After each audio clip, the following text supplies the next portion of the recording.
A120 del Perú, en el artículo 6 y 7, se encuentran las características del diseño de rampas y escaleras, donde se indica que el ancho mínimo total de la rampa es de 1 metro, incluyendo las barandas.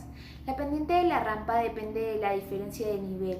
Si tenemos un desnivel hasta 0.25 metros, la pendiente será del 12%, y si son mayores a 2 metros, la pendiente será del 2%. Las barandas ocupan el 15% del ancho total de la rampa. Para reducir esta longitud, se puede utilizar descansos a 1.50 metros y aumentar la pendiente en el siguiente tramo. La altura de los pasamanos puede variar entre 0.85 metros a 0.90 metros y deben estar pegados a la pared a una distancia de 3.5 centímetros mínimo. La altura de las barandas en los espacios transitables debe ser de 1 metro y debe tener una protección de 15 centímetros del piso. Si el espacio bajo la rampa es menor a 2.10 metros, tiene que ser delimitado permanentemente de manera de protección. También es necesario mencionar que se colocan indicaciones podotáctiles al inicio y al final de la rampa y se deja un espacio libre de 1,50 metros de diámetro. A diferencia de la norma de Perú, el manual de accesibilidad de Chile comienza con una frase que nos llamó mucho la atención, que dice: si un espacio sirve para circulación de silla de ruedas, sirve para todos. Y a continuación nos muestra el espacio que una silla de ruedas ocupa, así como el alcance de la persona que se encuentra en ella. Lo que podemos rescatar de este manual es que utiliza dos medidas para la baranda: 95 centímetros para los adultos y 75 centímetros para las personas que se encuentran en silla de ruedas, e implementa una protección inferior lateral de 15 por 15 centímetros. Asimismo, utilizan 80 centímetros de máxima profundidad para la franja pododáctil al inicio y al final de la rampa. Y por seguridad y confort hacen hincapié que la rampa no debería superar el 8% de pendiente. A continuación, en una tabla llamada rampómetro nos muestran las medidas de la rampa equivalentes en escalones, de lo cual podemos rescatar de que mencionan que a partir del cuarto escalón se tiene que poner un descanso y después del octavo. Sin embargo, también mencionan que cada 9 metros se tiene que poner un descanso de 1.5. Sin embargo, para poder calcular una pendiente hay que tomar en cuenta la fórmula donde pendiente, que es el porcentaje que se quiere obtener, es igual a la altura entre el largo de la rampa. La guía de accesibilidad de Chile es muy similar al manual. Sin embargo, mencionan que la baranda debe ser extendida 20 centímetros tanto al final como al comienzo de la rampa. Además mencionan que si el desarrollo de la rampa no supera el 1,50 m, no es necesario poner barandas, pero sí una protección lateral de 10 centímetros como mínimo.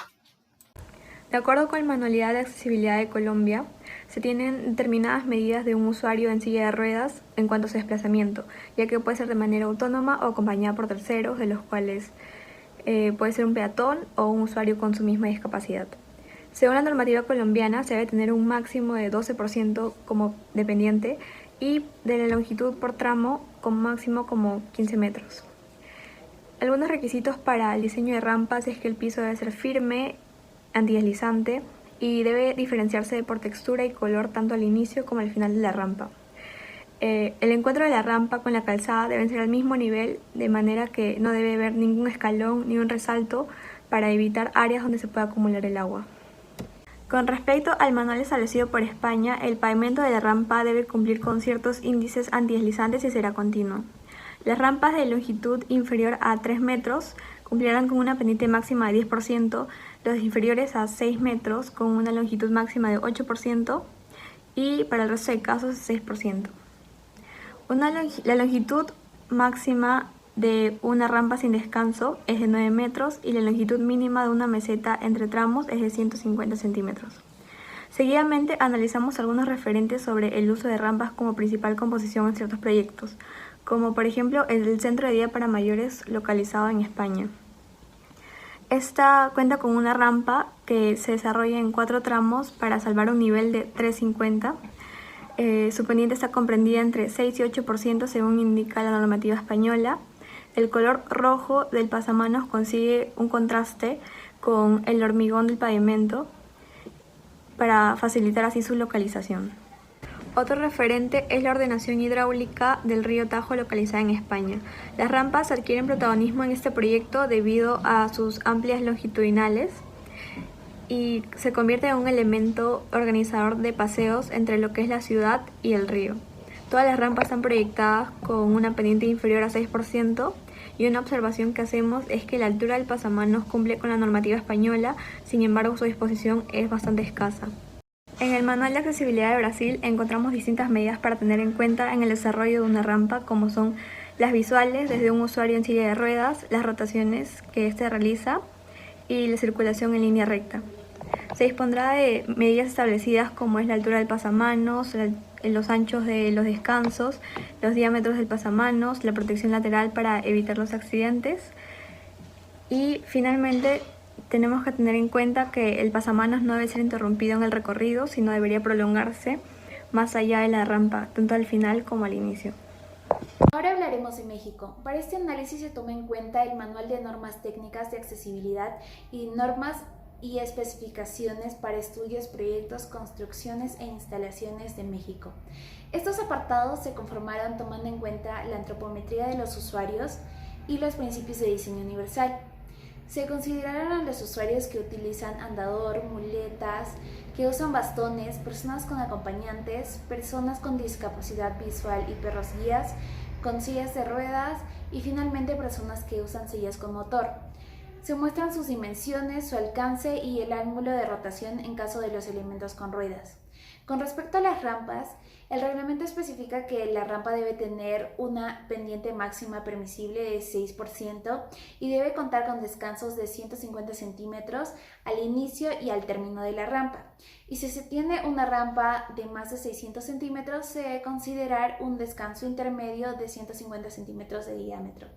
Las rampas, al ser el único acceso para todo tipo de personas, debe tener 150 metros de ancho como mínimo.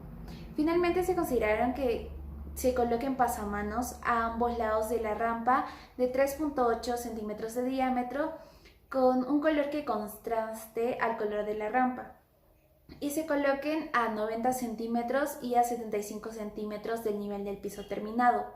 Estos deben estar separados a 4 centímetros de la pared y se deben prolongar 30 centímetros del arranque a la llegada de la rampa.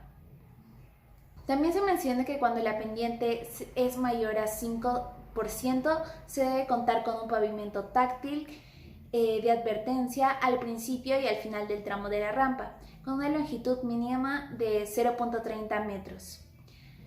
Cuando existan rampas con una longitud mayor a 1,20 m, con algún lado abierto, se debe contar con una protección lateral, como vemos en la imagen, de por lo menos 0.10 metros de altura a todo lo largo de la rampa, incluyendo los descansos. Acá vemos un ejemplo en el Palacio de Gobierno de México de cómo se emplearon las barandas a dos alturas, una a 0.90 metros y la otra a 0.75 metros. Y también cómo se emplearon los descansos a lo largo de toda la rampa. Otro aspecto importante a tomar en cuenta son las rampas mecánicas, en las cuales encontramos rampas inclinadas y rampas horizontales. Estas rampas, también llamadas móviles, tienen una inclinación de 10, 11 y 12 grados, como lo indica el estándar internacional para las rampas móviles inclinadas. Las rampas horizontales pueden proyectarse también a una inclinación de 0 a 6 grados. Ni las escaleras mecánicas ni las rampas móviles son adecuadas para el transporte de sillas de ruedas y coches de niños. Se recomienda colocar estas rampas en las zonas de acceso a escaleras mecánicas y rampas móviles con una indicación mencionando dónde queda el ascensor más próximo.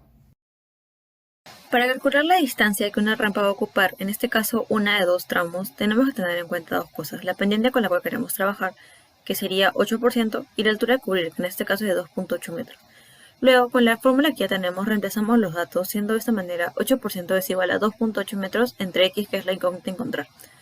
Luego intercambiamos los datos, donde x pasa al otro lado, siendo x igual a 2.8 metros entre 0.08, que es el porcentaje convertido a decimales para poder dividirlo.